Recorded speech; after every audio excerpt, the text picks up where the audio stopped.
outlandish conspiracy theories about the Nazis. Fifth, Vril and the Vril Society.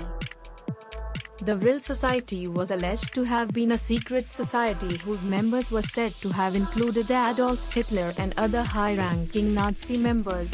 The name of the society and, to a point, their philosophy comes from the 1871 science fiction book The Coming Race by Bulwer Lytton.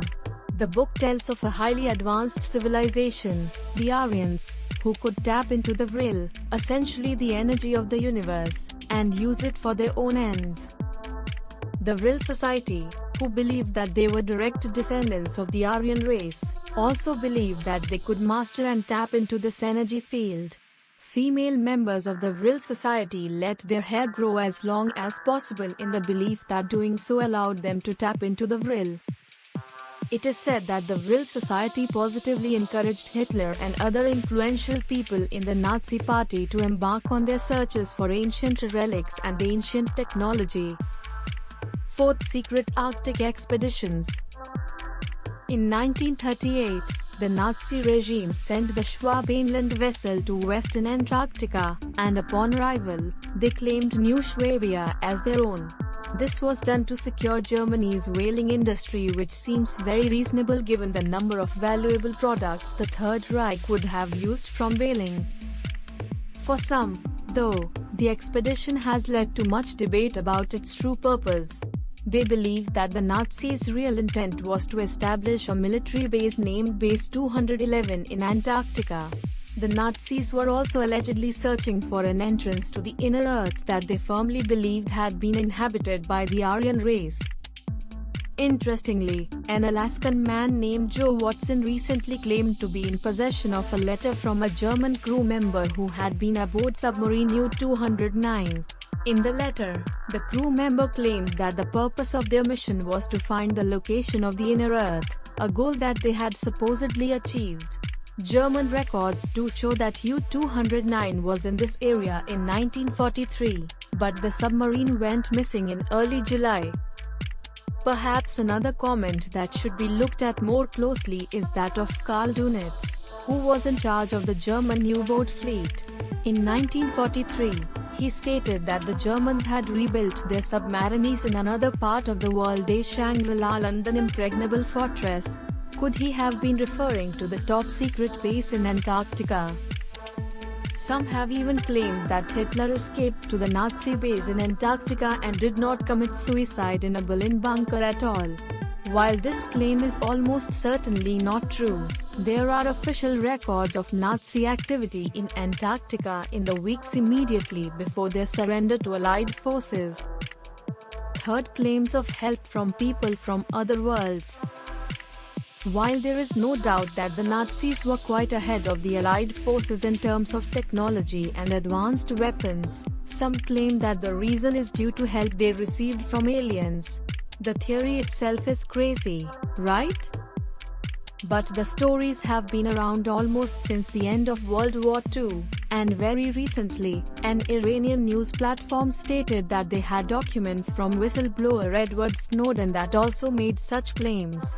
This particular report stated that these aliens, known as the Tall Whites, are also secretly controlling the US government today. So make of the claims what you will. A similar story was told decades earlier in 1970 by UFO researcher Alan Greenfield. He said that he had asked Dr. Wernher von Braun, who is generally regarded as the man who put the US on the moon, how Germany had gotten so far ahead of their enemies during World War II.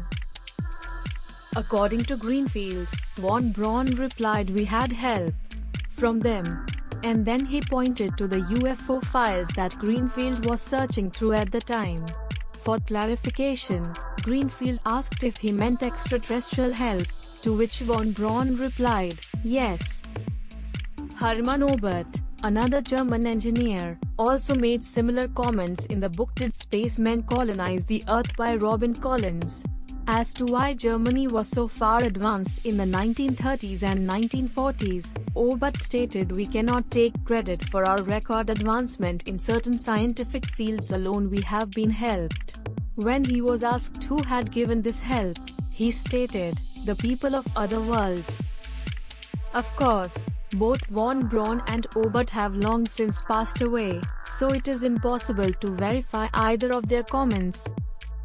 Although he is not considered reliable by the vast majority of historians and researchers, Hermann Rauschning is just one of many people who have claimed that Hitler may have been possessed by none other than the devil himself.